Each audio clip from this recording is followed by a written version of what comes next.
Hi everybody. For today's field trip, we're going to go up to a tiny little town in northeast Iowa called Graf, Iowa, up here. This is the geological map of Iowa. And you can see this field location is close to Pikes Peak, it's close to Dubuque over here, and close to Dyersville over here. And you can see it's right on the edge of this darker purple and this lighter pinkish purple, and that's actually in the ordovician time period rocks, which are between 439 and 505 million years ago. We're going to go up there today and we're going to look at some ordovician rocks, some dolomites and some shales. We're going to collect some really cool fossils called nautiloid cephalopods. There's a picture of the nautiloid cephalopod and the rock that it comes in. So let me show you where we're going and we'll head up there. To get up to Graf from Iowa City, basically go up Highway 1 here to 151, go up 151 towards Dubuque. Follow Highway 151 just past Cascade, right to here. There's a road called Sundown Road, which leads up to a little town called Peosta. Once you've driven past Peosta, you come down Sundown Road up here, the old highway road. Come down here, this is strangely called Graf Road, and you'll follow a couple of turns. You'll come to the little town of Graf right here. The reason why this is called Sundown Road is because Sundown ski area is just right up here. Here is the outcrop alongside the road coming into Graf. We're going to go down here and park a little ways and come back and take a look at this outcrop. You can see the outcrops right along the road here. This is Graf Road. The parking area is down here, and this is the Heritage Nature Trail. So you'd park in the parking area, just walk down the Heritage Nature Trail a little ways, and then you can go to the outcrops where the nautiloid cephalopods are, right over here. It's hard to park along here or here. Seems like there's a lot of truck traffic along here, and they go pretty fast, and there's not much of a shoulder. So I would suggest actually parking down there and walking down the trail. Well, welcome to the little town of Graf, Iowa. About halfway between Dyersville, where the Field of Dreams is, and Dubuque, Iowa, along the Mississippi River. We're going to pull off just ahead here. I think you can see that that shelter just down the road. This is kind of the halfway point for the Iowa Heritage Nature Trail, Dubuque County. And there's a great little parking spot over there and a place you can have lunch and leave your car and walk a couple hundred yards down the trail to the fossil locality. This is a nice little place to park when you come to this outcrop in Graf. Graf Park, obviously. You can see it's a place where there's a little shelter and you can park, and it's a good place to bicycle from. A lot of people kind of start their bicycling trip here, or at least take a lunch break here. One of the nice things about this Graf halfway point and close to the fossil location is the fact that it's got a nice, very clean, very civilized bathroom. I'm gonna walk up the trail a little ways back down to that outcrop. You can see there's a beautiful trail here. It's called the Heritage Nature Trail.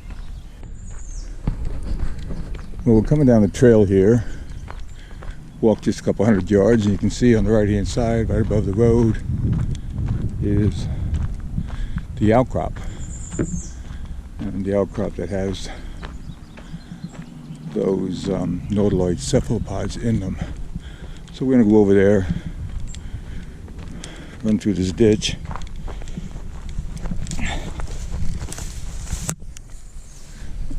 We'll take a look and see what we can find. So this is kind of part of geology. It's kind of fun, scrambling up some rocks.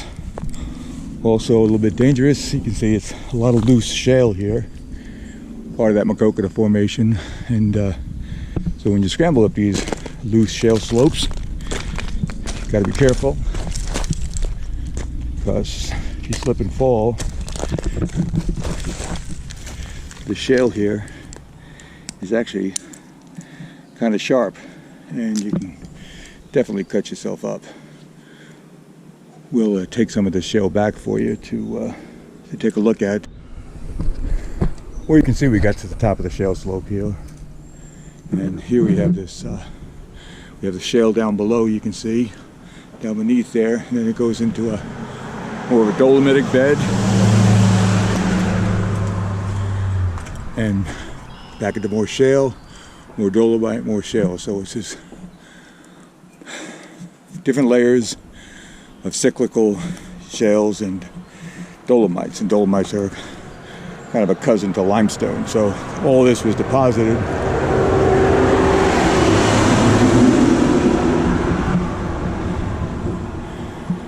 dolomites are kind of a cousin of limestone, and all this was deposited in one of those warm, shallow seas that covered Iowa back in the Ordovician period, as well as the Cambrian, Ordovician, Silurian, and Devonian.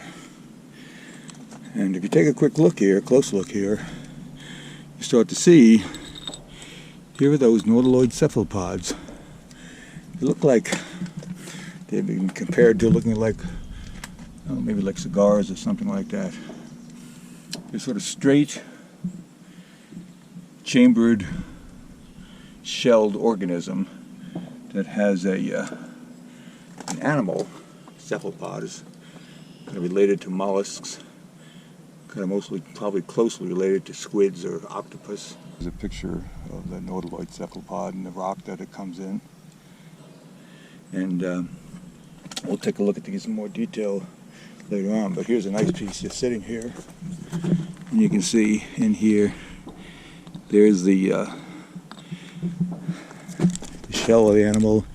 Here's another one, here's another one. This rock is just chock full of them, and these shells have chambers, and you can kind of see it right in there, all those chambers, and those chambers will fill up with water and give the animal a different density depending on how much water they fill up the chambers with, how many chambers they fill up. And because they have a different density, then they will either sink or float, sink or rise in the water column. And that's how they control where they sit in the water column in the sea, which then helps them feed.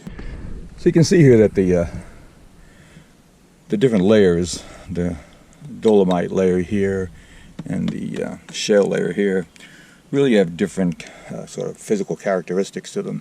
The dolomite is pretty kind of massive, and you hit it with a hammer and nothing much happens.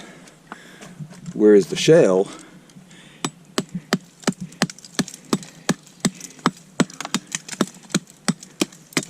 comes apart in like lots of little layers here. And that's because what the shale is layers of clay and silt-like material, whereas the dolomite, and that clay is flat, and it forms these flat layers with lots of little layer spaces in between, surfaces in between, because the clays lie flat. Whereas the limestone, the dolomite, actually that precipitates out of water in kind of a massive way, taking down the cephalopods with it, that kind of like die and lay in the bottom of it. And so you have this chemical precipitate here that has the fossils in them, whereas this is basically a mechanical weathering and deposition here of silt and clay. So this is more, so the shale is more mechanical deposition, whereas this limestone dolomite stuff here, that's more chemical deposition. And that tells you something about how the environment was changing back and forth in this little sea area when these sediments were deposited. Here's a really good looking outcrop here, again, where you can see the alternating shale and dolomite layers. You can see each one is about a foot and a half, 2 foot thick, and again it's an indicator of the changing environment in the sea between the chemical precipitating dolomite and the mechanically depositing shale made out of clay and silt.